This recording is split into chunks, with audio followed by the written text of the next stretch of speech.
चला आम पखाल केमती करा जाए सेटा शिखिबा। पखाल विश्व प्रसिद्ध पखाल जोटा पखाल दी प्रकार गोटे है बासी पखाल आ गोटे सज पखाल किंतु एक्चुअली पखालटा पूर्व जोटा ये कहता है बासी पखाल। बासी पखाल माने कौन ना भातटा को रोषे करदे आपण माने चाउल को रोषे कला पर भात हुए से भातटा को रखिए राति शोवा पूर्व से पानी भांगीदेवे पानी मिसई सारा पर कौन करेंगे भात गुड़ा को गोटी गोटी करदे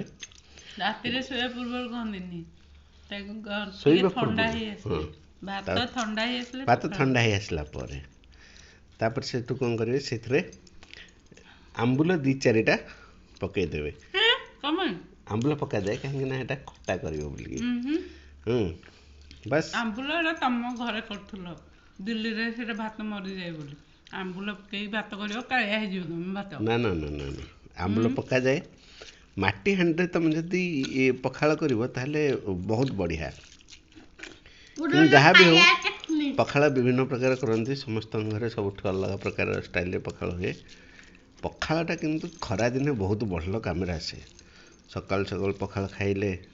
दिन जाक बढ़िया चलो दीपर पेट ये हम हाँ आमर एपटे केउंझर पटे पखालटा आउ गोटे प्रकार भी करती पखाल जो भातटा को सेटा को बहुत बेसी पखाली ताको पूरा पानी भलिया करके पियंती जोटा कि हांडिया भाव में वर्णित जोटा कि बहुत भल काम भी आसे आपण मैंने पखाल करतु घरे पखाल को भजा भजी चकटा सब ये करके खातु आम कथा मन पकातु पखाल को रोटी संगे खाना।